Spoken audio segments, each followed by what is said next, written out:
Արդյունքները զսպել չեն կարողանում կառավարության շենքի մոտ հավաքված արցախցիները, հիշելով Ստրասբուրգում Հայաստանի վարչապետի խոսքերը, թե իրենց վերադարձի թեման պետք է փակել, որովհետև այն վտանգում է խաղաղության գործընթացը։ Մեր ընկալումը այն է,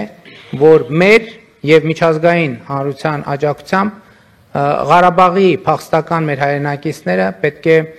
տնավորվեն Հայաստանի Հանրապետությունում։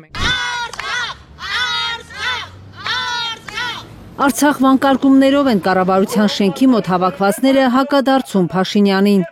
Արցախի էջը իք չի հիմնադրել, որ ասի էջը փակված է։ Հերիք եղավ, ձեռքերը թերու Արցախից։ Արցախցիները պահանջում են, որ Փաշինյանը ոչ միայն ձեռքերը հեռու պահի Արցախից, այլև միջազգային ամբիոններից Արցախի անունը չտա։ Չմտածեք, որ դուք միայնակ որոշումներ եք կայացրել, անօրեն կարգով է դա եղել։ Մենք օրինական ճանապարհով հասնելու ենք Արցախի հետ վերադարձմանը։ Վերածնվող Արցախ հասարակական կազմակերպության նախագահի խոսքով Արցախ անունից մեկ Փաշինյանն է վախենում, մեկ էլ թշնամին։ Գնացել եք թշնամոտ համագործակցության, գնացել եք դավաճանության, այո դավաճանություն եք դա անվանում, որովհետև գործանումից հետևից ցավալի գործանումից հետո ելիշ բարկարելի է օգտագործել։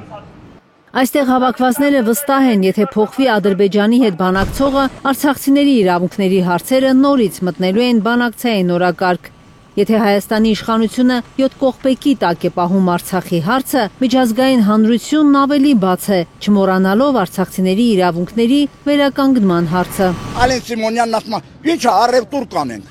Արցախցին 9 ամիս մնացել է շրջափակման մեջ, Աղդամի կողմից բաց են արել, բայց մենք չենք ընդունել, չենք ենթարկվել։ Դե գնան դեղ, ով ուզում է թող գնա Ադրբեջան։ Չեխիայում ասում է Ադրբեջան է։ Պապն ստեղծել այդ տական, այդ կեղտ։ Հայաստանցի այս կինն ասում է, իր տանդրները բաց են արցախցիների առաջ, եթե հաշտվենք Արցախի կորստի հետ, անտարբեր ենք դառնալու Հայաստանի տարածքների նկատմամբ։ Բայց եթե տրամաբանությամբ գնանք, վաղը միսօրներ պետք է ասենք Երևանն է Հայաստանի Հանրապետությունը, Սյունիքը տանք, մնացած տարածքները տանք ու բոլորս այստեղ ապրենք, այդպես չի լինի։ Ակցիայի մասնակիցները հեռանում են կրկին վերադառնալու խոստումով։ Փաշինյանի աշխատասենյակի տակ նրան անընդհատ հիշեցնելու են Արցախի մասին։ Կարնե Մանգասարյան, Արմեն Ապրեսյան, Հայլուր։